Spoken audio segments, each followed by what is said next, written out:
Good morning to you. I have been asked to deliver lectures on four plays of William Shakespeare. They are Hamlet, Macbeth, King Lear, and Julius Caesar. Today, I will be delivering a short talk on Julius Caesar. As we all know, Julius Caesar is a historical play. It is a Roman historical play.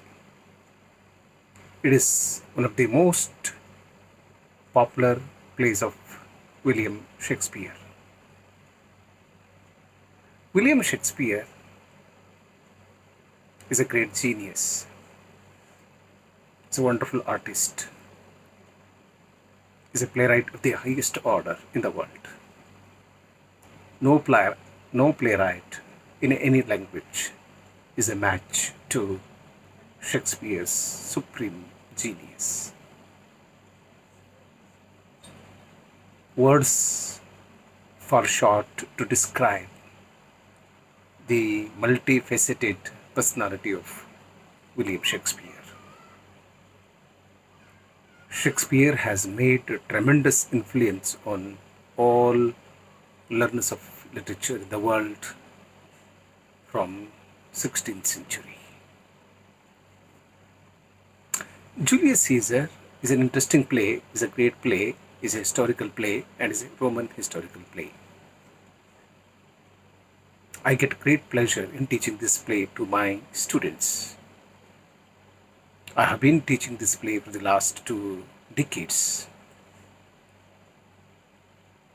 If you want to understand politics, you need not read books on constitution.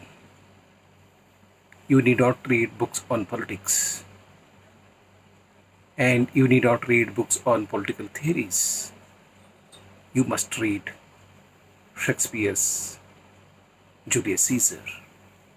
If you want to become a politician, you don't have any other option than reading Shakespeare's Julius Caesar. I shall not tell you the story of the play Julius Caesar. You all know it, and it's very well known, and it's known to every small kid in the world. I'll be making some observations about this play which may help you in understanding the complexity of the play better. Tragedy does not happen to a man all of a sudden. In other words, tragedy does not befall to a man all of a sudden. What is bad does not come all of a sudden. Suppose there is a rich man. He does not become bankrupt. He doesn't go bankrupt in a day. Life gives him signals. He gets signals. If he is wise, he will understand the signals. He will make necessary correction in his life, and he can save his life. He can save his career. If he is not wise, if he doesn't care for the signals, then he will have to suffer, and he will suffer in his life, and he will meet with his tragic end. What do you call death? Death does not come to you very suddenly. It gives signals. You get headache, you get stomach ache. And when you get headache, you must understand that there is some problem with your physical structure, with your health. This is a signal. Something has gone wrong. You need to pay attention to your body. You ignore it, then you get stomach ache, you get body ache, you get fever, then you develop problems, and one day you may die. Heart attack doesn't happen. Heart attack happens quickly, but before it happens, it gives you a signal, and you ignore it, and you'll have to pay for it. What I'm trying to say to you is that death does not come suddenly. It gives you signals. Fate also gives you signal. See, you go astray, you go mad, you lose your property, you lose your job because this is what you are doing. But you ignore it. Every man will have a viveka in him. There is something in me which keeps telling me whether what I do is good or bad. If it is good, it's okay. If it is bad, then I need to correct. It happens in the life of Julius Caesar also. He ignores the signals. He suspends signals as baseless, meaningless, illogical, etc., etc. This is what I am going to talk about today in my short lecture. In the beginning of the play, Caesar is coming back to his state capital after winning a war, a great war. People have gathered in big number in the marketplace to welcome him, and his friends, very close friends, are very unhappy. Cassius, Casca, Marcellus, and even Brutus, they're all unhappy. And they're unhappy because of the rising popularity of Julius Caesar, the most powerful emperor, the most fearful emperor, the most popular emperor too. And looking at the large number of people who have gathered in the marketplace to welcome Julius Caesar, Marcellus goes out and asks the people. Then he goes to one particular citizen and asks him, what trade art thou? Answer me directly. What is your job? What is your profession? Marcellus asks. And that citizen happens to be a cobbler.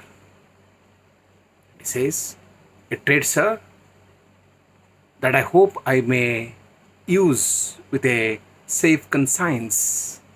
What is indeed, sir, a mender of bad shoes. It's a play with words. He says, I'm a cobbler.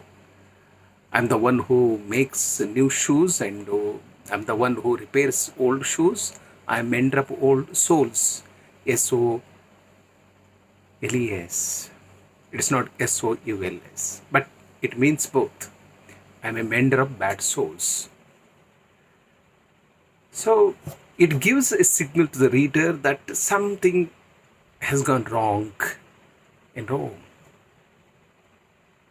A cobbler has to mend the bad souls of people. The bad souls of not ordinary people, but great people.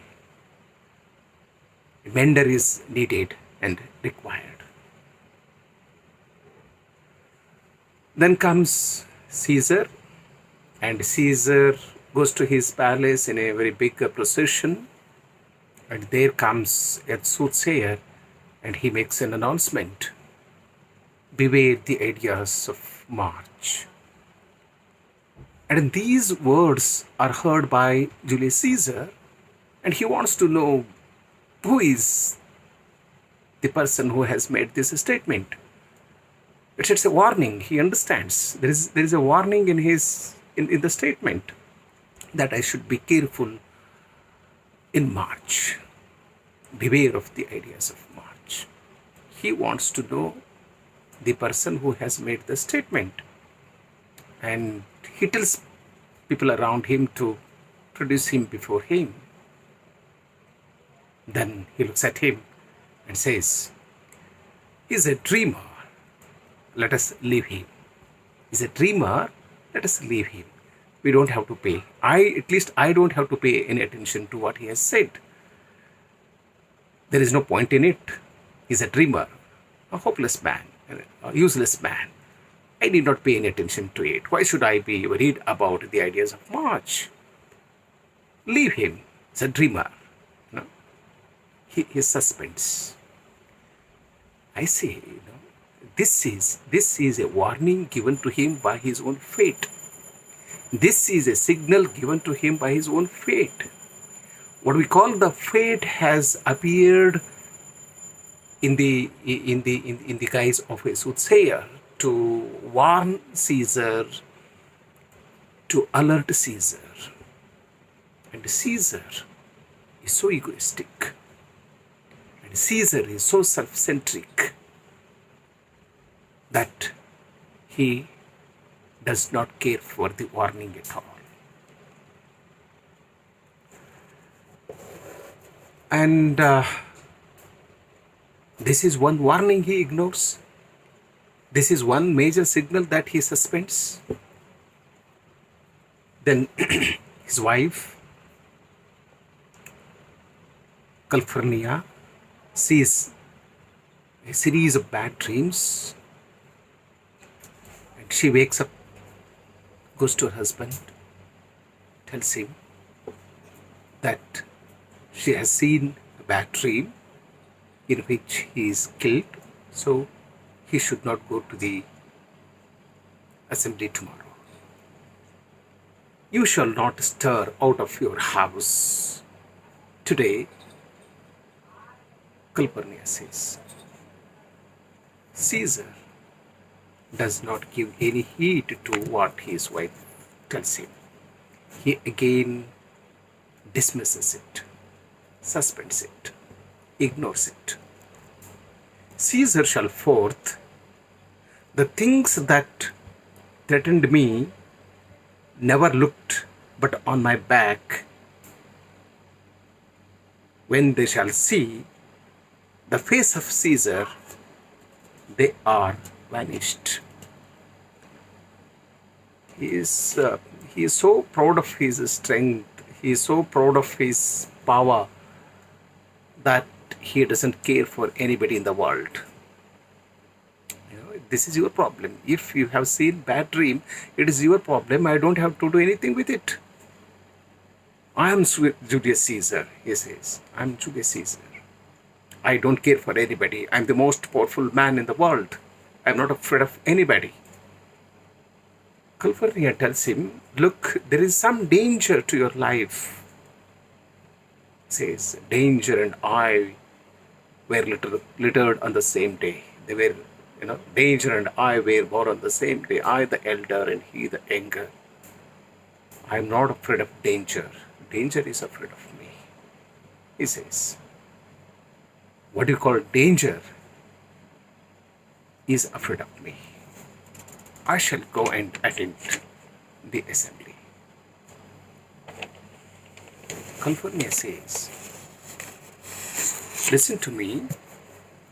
I have seen a bad dream. I am your wife. I am worried about your life. I am your wife and I am worried about your life. You please listen to me. Listen to my words and change your mind. Because a dream is also a kind of signal. Dream can be seen as both as a signal and a warning." She says, "When beggars die, there are no comets seen. The heavens themselves blaze forth the death of princes." Nothing happens. Comets are not seen when beggars die. But when princes die, the heavens themselves blaze forth. So please listen to me. I have seen a bad dream in which you have been murdered. I don't want you to go. I don't want you to stir out of your house today. Please listen to me. Then Caesar says, I am not a coward. He says, cowards die many times before their deaths. The valiant never taste of death but once. Of all the wonders that I have yet heard, it seems to me the most strange that men should fear, seeing that death, a necessary end, will come when it will come. He philosophizes death. He theorizes death. Caesar says, I am not afraid of death. But one should be afraid of one's own death. If I am afraid of my death, it is not my weakness. It is my duty to take care of my life as long as I am alive. When death comes, we should welcome. We don't have any other option. We can't say no to it. Even if we say no to it, does it go away? No, not at all. Why chase it? Why go after it? Why persuade it? Why expect it? This is inevitable. Everybody who is born has to die one day. When death is a necessary end. And death will come when it will come. Let it come when it will come. Why should we expect and invite death? No need at all.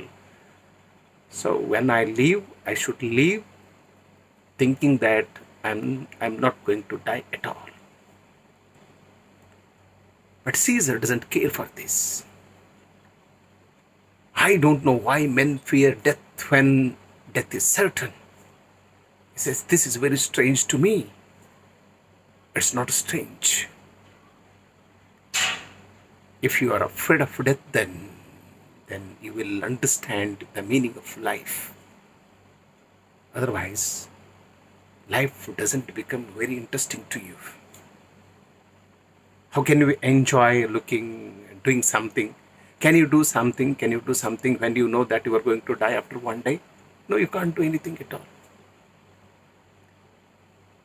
You build a house. People build houses when 10 years after they have retired. I don't think that they build houses after their retirement if they fear death, if they are too much into death. So, one should love life. And one should respect death.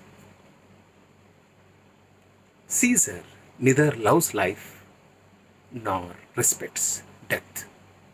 So he dies a premature death.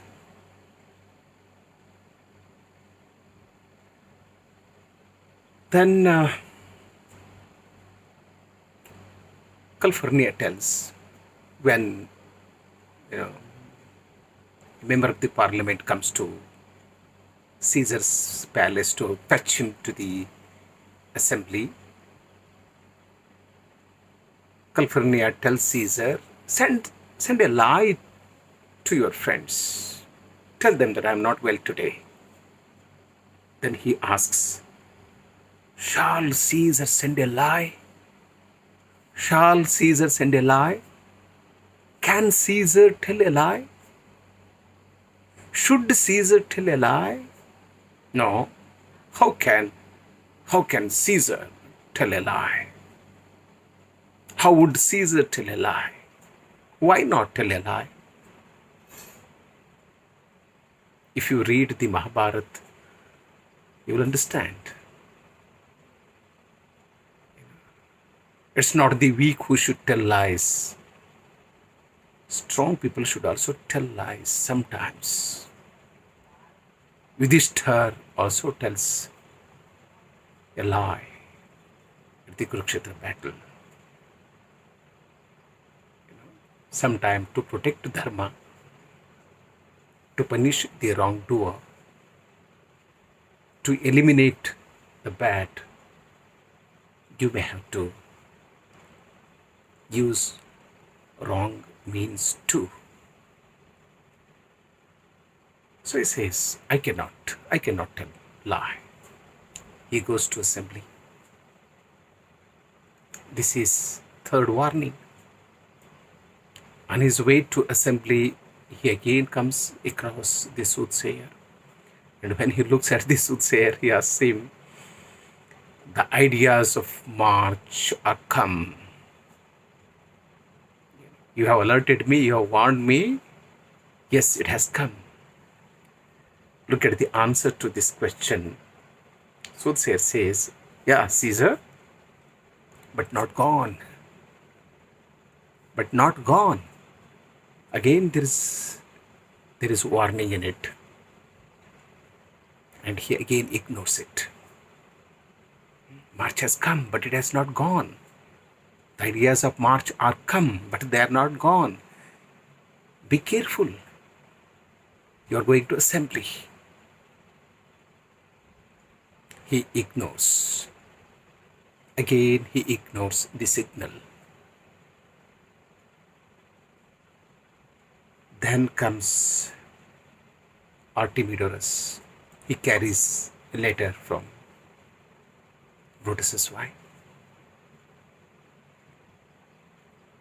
And the letter, if he reads the letter, he can save his life. But he doesn't read the letter. But Artemidorus goes to him and tells, "O Caesar, read mine first. Read this letter first.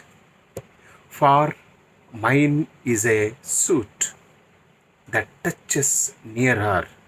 Read it, great Caesar. Read my letter. It's about you. It's related to you. It is about you. If you read it, you can save your life. I am going to tell you, the letter is going to tell you some great truth. Look at it." Again, one more warning, and he ignores it. He suspends it. He says, "What touches us, ourself, shall be last served. If it is about me, let me read it at the end. If it is about me, let me see it at the end, because it is about me." Look at his ego.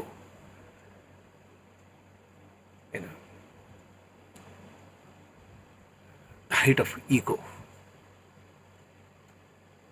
Then he goes to Caesar. He tells Caesar, "Delay not, Caesar. Read it instantly. Delay it not, Caesar. Read it instantly. Read it at once. Don't delay it. If you delay, it will have great impact on your life." Then he says, "What?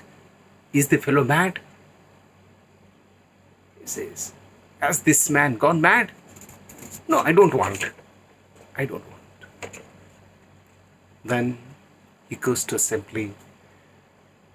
There are people waiting for him: Cassius, Casca, Marcellus, Brutus, and others. Then they take up an old issue with him, and he doesn't change his mind.